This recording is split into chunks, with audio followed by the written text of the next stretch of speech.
जय गुरुदेव। प्रणाम सभी को। हम पढ़ रहे थे पुस्तक निरोग जीवन के महत्वपूर्ण सूत्र। तो अभी तक हमने भोजन के बारे में पढ़ा कि भोजन में हमें क्या खाना चाहिए और क्या नहीं खाना चाहिए। आइए आगे इसी क्रम को बढ़ाते हैं। कृत्रिम और मिलावटी भोजन।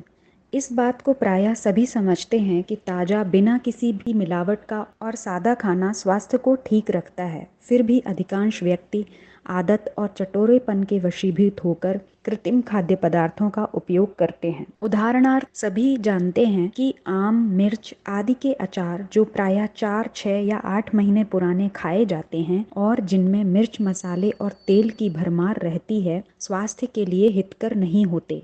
वैद्य डॉक्टर प्रत्येक रोग में तेल, खटाई, मिर्च का परहेज बतलाते हैं और ये तीनों ही पदार्थ अचार में गले सड़े रूप में मौजूद रहते हैं। फिर भी असंख्यों व्यक्ति बिना अचार के भोजन को पसंद नहीं करते और बहुत से तो महीनों में 10-12 दिन सिर्फ अचार से ही खाना खा लेते हैं। ऐसे ही एक सज्जन का किस्सा हमको याद आता है। एक बार हम किसी वैद्य के पास बैठे थे। बातचीत के सिलसिले में वैद्य जी ने कहा कि हमारे भाई, जिनकी उम्र 60 वर्ष की है, अभी बिल्कुल स्वस्थ हैं और जहाँ तक हमको याद आता है वो कभी बीमार नहीं पड़े हैं।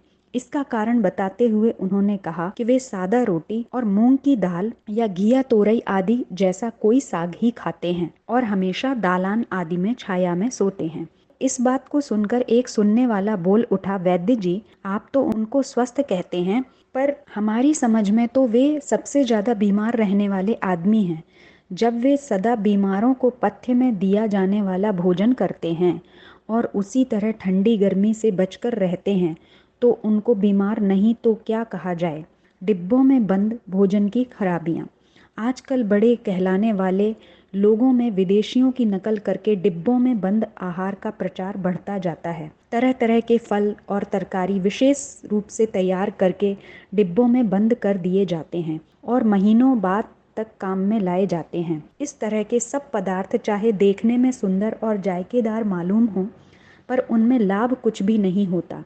एक विद्वान ने तो उनका नाम मुर्दा भोजन रखा है, क्योंकि उनके स्वाभाविक विटामिन, क्षार पदार्थ आदि सब नष्ट हो जाते हैं और कई महीने तक बंद पड़े रहने से उनकी जीवनी शक्ति बिल्कुल समाप्त हो गई होती है। हमारे देश में भी फलों और वनस्पतियों को मुरब्बे के रूप में चीनी की चाशनी में सुरक्षित रखने का रिवाज है। अचार भी तेल में खट्टे या चटपटे फलों को सुरक्षित रखने का ही एक तरीका है। ये कृत्रिम और विशेष विधियों से सुरक्षित बनाए गए भोज्य पदार्थ सब प्रकार से हानिकारक हैं। उनके लिए ताजा फलों और शाकों की अपेक्षा अधिक पैसा देना पड़ता है। वे स्वास्थ्य की हानि करते हैं और यदि उनका अधिक मात्रा में लगातार प्रयोग किया जाए तो मनुष्य के बीमार होने की भी संभावना रहती है। इस दृष्टि से ये व्यर्थ की वस्तुएं ही कही जाएंगी और जो लोग अपने हित अनहित का ख्याल रखते हैं उनको इनका प्रयोग यथासंभव कभी नहीं करना चाहिए। मिठाइयाँ और पकवान। आयुर्वेद में तथा अन्य शास्त्रों में भी मधुर रस की प्रशंसा की गई है और उसे सात्विक भोजन बतलाया गया है। पर जो लोग इसका आशय लड्डू, पेड़ा, जलेबी, इमरती, बालूशाही आदि मिठाइयों से समझते हैं, वे बड़ी भूल करते हैं। भारतीय शरीर शास्त्रवेत्ताओं ने मधुर और स्निग्ध भोजन को उत्तम बतलाया है, पर इसको पढ़कर जो लोग हर रोज़ घी, चीनी और सूजी का हलवा खाते हैं, वे स्वास्थ्य की दृष्टि से कभी उन्नति नहीं कर पाते।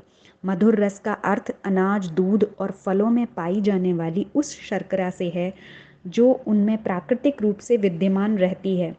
उसके सिवा शहद, मिश्री और गुड़ का भी थोड़ी मात्रा में प्रयोग उपयोगी हो सकता है, पर जब मशीनों से बनी सफ़ेद चीनी को मैदा, घी, वास्तव में नकली घी या डालडा आदि के साथ मिलाकर और तलकर तरह तरह के आकारों और स्वादों की मिठाइयाँ बना दी जाती हैं, तब वे सब तरह से हानिकारक ही हो जाती हैं, क्योंकि वे बहुत कठिनाई से और देर से पचती हैं और ज़्यादा खाने पर कब्ज पैदा करती हैं।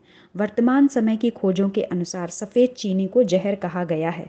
मैदा लेई की तरह आंतों में चिपकने वाला पदार्थ है और वनस्पति घी तरह तरह के रासायनिक पदार्थों द्वारा साफ करके बिल्कुल निकम्मा और स्वास्थ्य के लिए घातक पदार्थ होता है। तो इन चीज़ों के मिश्रण को खुशी खुशी सौभाग्य समझकर सदा खाने का प्रयत्न किया करते हैं, उनका भगवान ही रक्षक है। इस पैराग्राफ में हमने पढ़ा, 4 मुरब्बे, मिठाइयाँ और पकवान हमारे स्वास्थ्य के लिए अच्छे नहीं हैं। जय गुरुदेव। प्रणाम सभी को।